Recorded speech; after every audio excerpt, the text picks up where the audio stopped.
2, 1. Hello, roommates. Ashley Collins, but you can see that. No, it says the Aunt of Dragons. You can call me either or. I'll answer to everything. But we're not here to talk about me. Please introduce us to yourself, sir. I'm Trey McIntosh. I'm a writer of about 12 years now and soon to be a full sail graduate. Oh, yeah, I saw that. Congratulations, by the way. Thank you. How long have you been in the program? Um, about, I want to say about close to 2 years now. Oh, wow. That's awesome. That's good for you. So are you in the program with the goal ultimately to work on martial arts films? Uh, to work on, to basically get a job writing, but Mm-hmm. that's one of my goals to work on a martial art film. Well, why that specifically? I grew up with Hong Kong action cinema and I was a martial artist practitioner in high school in my early 20s until I had a back injury. Oh,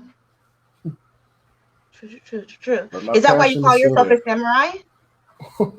That's because I was a Bushido practitioner as well, and I still hold uphold those values. That's the best way I could say That's so cool. That's so cool. Okay. Can you explain to us the hows and whys of the plot embryo? it. Oh boy. Okay, so the plot embryo, it is a technique. It's based on Dan Harmon's the outline that he did, but it breaks it down to use the hero's journey. So it's circular motion where no matter what, pro- it's always gonna produce um, a cyclical adventure to where you're gonna return to the start, but better than you were before. Mm-hmm. So you start at the beginning. That's your that's your comfort zone, and the adventure is supposed to bring you out of your comfort zone and develop you. So your discomfort zone, once you come back around, becomes your comfort zone, and then the issue in the plot would be to bring you back out of the new comfort zone, improve you, and turn that discomfort zone into your new comfort zone, and then it just keeps going on. Do you think you can make a successful story with no conflict? If it's character driven, the story can either be plot driven or character driven. Okay. So basically, the character would drive the plot, or the plot would drive the character. So it all depends on how you see the story going. Oh, okay, that makes sense. That makes a lot of sense. Um, oh, a no, Sorry, the phone went off. you're fine. A stressful walk. Um, from Arcanacraft. Am I saying that right? Oh my goodness, you read my Yeah. portfolio. I loved it. It focuses on Shala. Am I saying that right? You're the On her first one to get it anxiety. right. And this was the first time they were meeting the character. Hmm. Um, why did you choose to introduce your main character like that? Because I wanted to show that fantasy, even though it's an escape, it still has its own problems that people don't often address. Mm-hmm. Like, for one, my goal is to write fantasy with people of color because Mm-hmm. growing up, I loved fantasy but never saw people of color in it. Everybody was either white or European or now Japanese. So I wanted to basically show that black people have a place in fantasy now. And me choosing anxiety, a lot of black people have anxiety because of things that's expected of them, things that they go through every day that black parents literally just write off as "Did you die though?" And I'm going like, no, Yeah. but now I'm in debt because of therapy. So with Shala, her family has high expectations of her and her twin sister because their family always like brought something new to the magical world with each generation. So now with them, she basically has to do the same thing, and it doesn't help that her sister is like the popular one in their school. Where Shala, she has anxiety because her mother basically henpecks her, and when she was born with deformed hands, and then she had to learn magic just to be able to fix her hands. So if you notice the parts where she's like twiddling with her hands, that's a Yeah, phantom yeah. pain that she has, that Oh. she's thinking that the scars are still there, even though her hands work normally and is back to normal. She's a beautiful character. Her art. I found the counting. I do that. I count when I'm very stressed. but I blame it on like the people that are like, just count sheep while you go to sleep. I blame it on that. How important is it how you introduce the protagonist in a story? Because the introduction will show you what to expect the protagonist to deal with, what they're going to go through, and what they eventually have to be. In other words, the introduction is the lie that they believe, the lie about Mhm. themselves, about the world, about their beliefs, and it's going to set up the stage for what they need to be confronted with and the truth that they need to learn. So So I need her, to. she's she's anxious because of what's going on. She gets anxious really easily, and she can't even share much of a connection with her sister because her parents dote on her sister more than her, and it's like it's the stress is getting to her. And at one point in the story, they're going to basically come to blows because of that.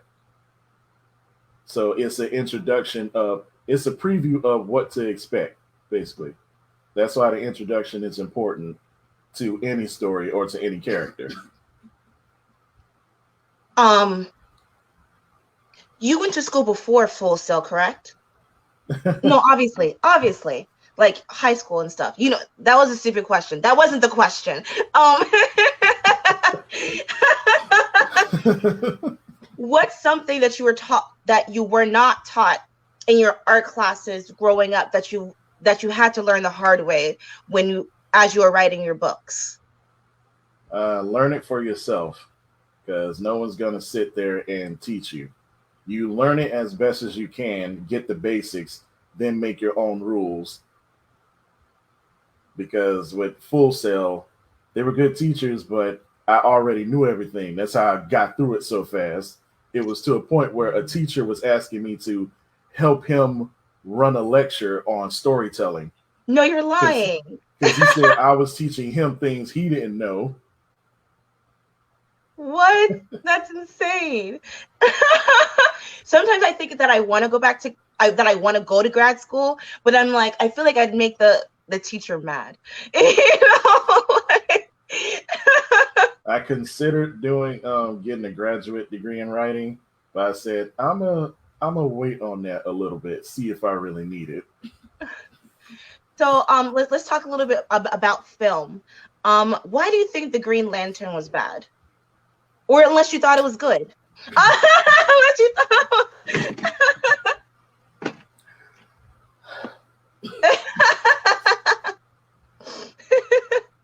take your First of time. all, first of all, Ryan Reynolds knew good and well he should have had somebody proofread that script. I'm gonna just say that right now.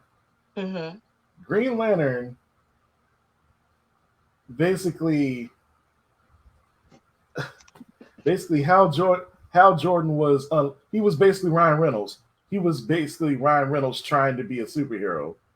Like I didn't see Deadpool like how I see Ryan Reynolds being Deadpool or how Yeah. he was the free guy. I was seeing Ryan Reynolds trying to be a superhero. He didn't differentiate the character from how he actually is. And the story jumped around a lot. There was a structure, but it wasn't defined. Like they didn't use the hero's journal, not hero's journal, hero's journey properly enough. Mm-hmm. Like I didn't see his comforts. I mean, I didn't see his discomfort zone. I saw him get inconvenienced by the power, train a little bit, then magically he can take on a galactic level threat. All he needed was his love interest threatened, and he has the power to take on a galactic level threat. Yeah. Now compare that to Spider-Man Into the Spider-Verse, or the Spider-Man PS4 game, or Miles Morales. Peter and Miles were in their comfort zones, brought out of their comfort zones violently, ironically, both of them at the same time. Mm-hmm. And then they had to develop more, both as a hero and as a person, in order to get through their discomfort zones to make that their comfort zones. And Miles even more so in Into the Spider Verse, where his confidence came through at the end when he could use his cloaking powers. How he was able to sneak up on the other Spider-Men without their spider sense going off. So that shows he's more confident in himself and as a hero. And then there's even one part in the Miles Morales game where his friend tells him, you keep calling him the other Spider-Man. Remember, you're Spider-Man too. And that's something he had to come to terms with. He more or less saw himself as Peter's apprentice rather than his own Spider-Man. So that's something that was lacking from Green Lantern. That he didn't have that talk with himself. That, in other words, we didn't see his lie, but we saw the truth he somehow learned. It's interesting. Okay. Can you talk to us about? No, I had to write that down. Can you talk to us about the tales of the grimoire? Well, it's grimoire. Grimoire. Well, grimoire is my fantasy project, basically, to have people of color in a fantasy story, and it's revolving around the seasons, where it's in a world where the life energy of the world, the Ashe, gets carried across the world through the seasons. But the world is stuck in a period of autumn and winter, which means it's constantly cold. And basically, the earth is dying. It's been happening for 130 years. So the people that carry across the Ashe through the seasons are the aspects. There's an aspect for each season, but they've been gone for those 130 years. So enter Rowena Oaksgord, she's an aspiring huntress, and she wants to join this group called the Huntsglaive. And she's been living with her grandmother.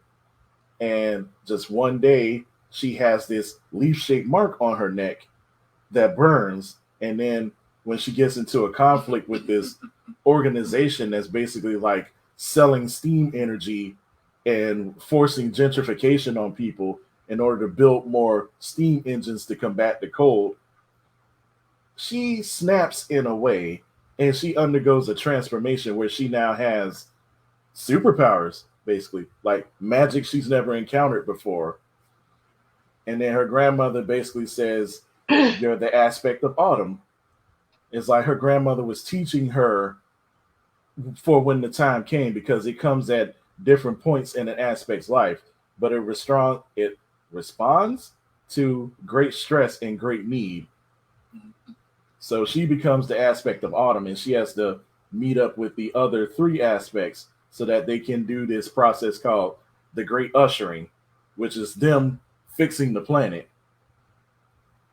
So right now, where I am in book one, they have to do the first one, which is basically fixing everything. Well, not fixing everything, starting the process by New Year's Eve. Then they have to do it again and again on their birthdays, which are the solstices for each season. They were each born on a solstice. So they basically have to clean up the world for an entire year. That sounds so fun. And another thing, the world is basically inspired by fairy tales and Grimm's fairy tales. Grimoire. And Grimm, the way it's spelled is Grimm. Yeah. Reference to Grimm's fairy tales, and Grimoire, a book of magic. That's so fun. That sounds so fun. Is this the story where you created the geographical map? Yeah. the map Yeah. and the Well, timeline. that's so cool. I think I can't wait to read that. I can't wait. Okay. Trey, where can we like you, stalk you, follow you, all that fun stuff? You can follow me on Instagram with some call me Trey, and on YouTube, My Story Academia. Fun. And then last question, then I'll let you go. Um,